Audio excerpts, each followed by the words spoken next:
Hola a todos, ¿cómo están? Soy Joel Colombo y hoy vamos en este video a charlar un poco sobre estas épocas de festividades, lo que significan las fiestas para las religiones y para la enseñanza iniciática,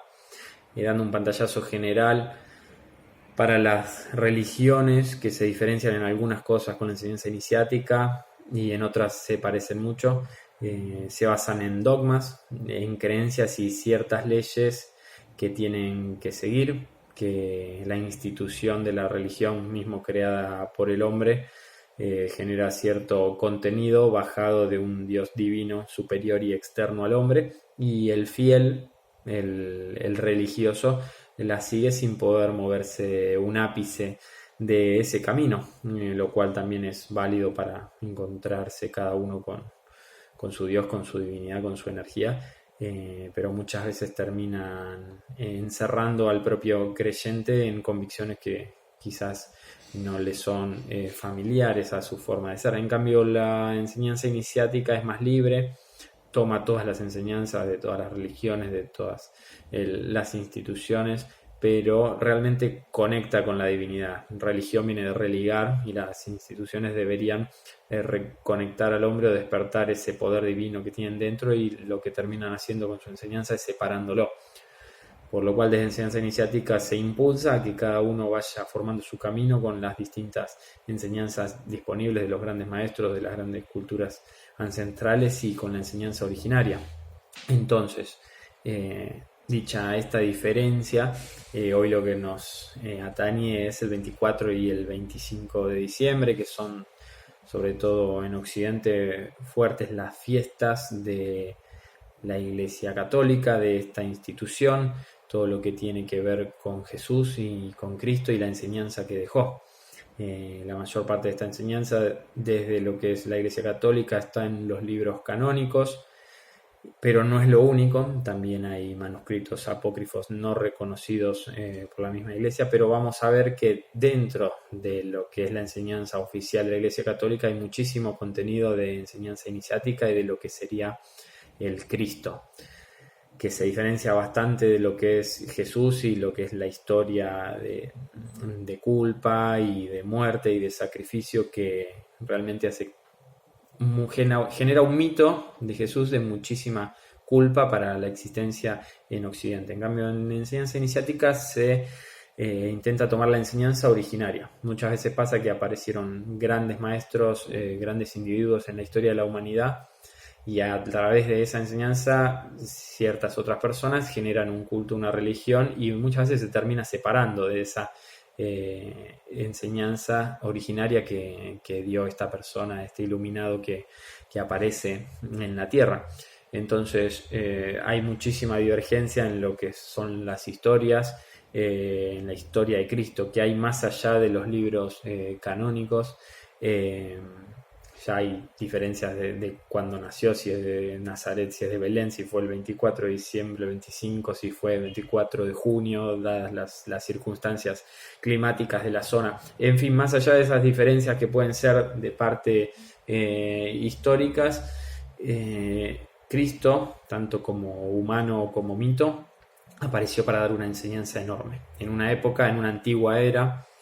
en la era de Piscis, por eso los dos peces también que lo representan a él,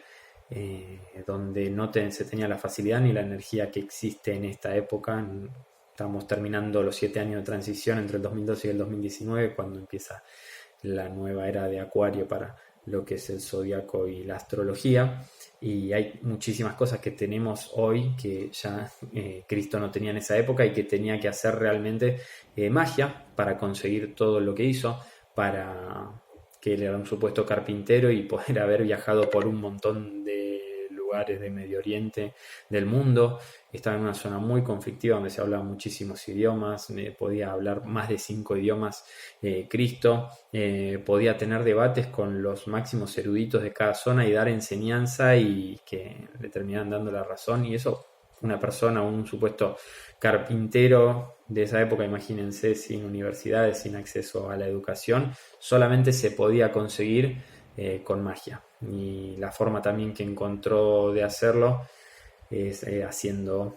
armando, generando lo que se conoce como la crucifixión, que para la enseñanza iniciática es cruz y ficción, que es toda una puesta en escena para dejar una enseñanza muy clara y marcar una nueva era. Es muy interesante todo lo que consigue luego de la cruz, tanto como hombre como mito, dejar en enseñanza a la humanidad, que después se fue, como dijimos, tergiversando a través de lo que es las instituciones eclesiásticas. Entonces, ¿cómo debemos tomar de la enseñanza iniciática o de la enseñanza originaria que daba Cristo más allá de lo institucional? Bueno, como una persona que pudo trascender un montón de esfinges, un montón de obstáculos de esa época, dar una enseñanza realmente revolucionaria, encarnar lo que es la verdad, la metanoia, la veritas, perdón, la verdad, la veritas, que ya venía desde los primeros iniciados en Grecia. Él es el primero o uno de los primeros que encarna el camino de la verdad. También tiene la metanoia, el verdadero perdón, el arrepentimiento, que son todas instancias que desde enseñanza católica son para generar culpa en general en el hombre, y desde enseñanza iniciática son para trascender, para hacer tu camino, para empoderarte, para conectarte con tu propia divinidad, más allá de un Dios externo como se pone en otros paradigmas religiosos. Entonces, particularmente en esta época, 24-25 de diciembre, son fechas de mucho movimiento energético. La gente lo genera, el momento, la instancia lo generan. Entonces, para aprovecharlos hay que aprender a limpiar, hay que aprender a evaluar lo que se recorrió en el año, en el camino, en este periodo, y hay que empezar a hacer los nuevos ciclos, a empezar a generar, a pensar, a visualizar, a sentir, a decir y a hacer lo que vas a querer para tu futuro, ya que vos sos el creador de tu propia realidad. Y repasando un poco ya desde lo que es el nacimiento de Cristo y la historia de los 3 Reyes Magos, o casualidad, que coinciden con lo que son los 3 arquetipos fundamentales de la magia, que son el guerrero, para hacer introspección, para ir hacia adentro y encontrar cuáles son tus limitaciones, el mercader, para luego con lo externo poder negociar y empezar el cambio, y el tercero sacerdote, para que te baje esa energía divina y puedas lograr con el apoyo externo de cierta energía lo que vos elegiste y deseás. Entonces recién ahí uno puede encarnar al mago, que ese mago, Cristo el mago, era referido en muchísimas escrituras que se han encontrado, es el que pudo encarnar estos arquetipos y mostrarle a la humanidad que era posible generar la propia realidad con todos los obstáculos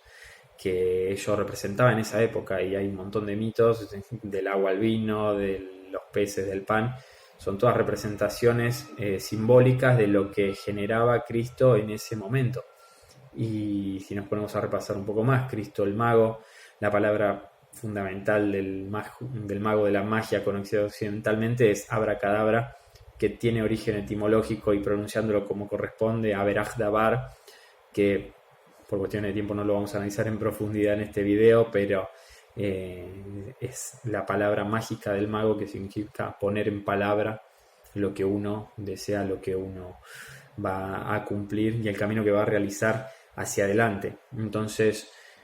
en ese momento de trascender esas 3 magos que te dan la apertura hacia la nueva era, que te reciben bienvenido, pero cumpliendo ciertas instancias, superando ciertos obstáculos que te van a llevar a encarnar el mago y a generar tu propia realidad. Entonces, momento de hacer introspección, de evaluación, de negociar con el afuera, de conectarse con lo divino, y esta noche entre el 24 y el 25 conectarse con esa divinidad que está dentro de todos nosotros y ya ir generando lo que va a ser nuestro próximo periodo anual en nuestro camino y en nuestra existencia. Así que les deseamos desde la escuela unas muy felices fiestas, feliz Navidad, y ojalá sirviendo estos datos que les compartimos para verla desde otro lugar a lo que son las fiestas. Un abrazo para todos.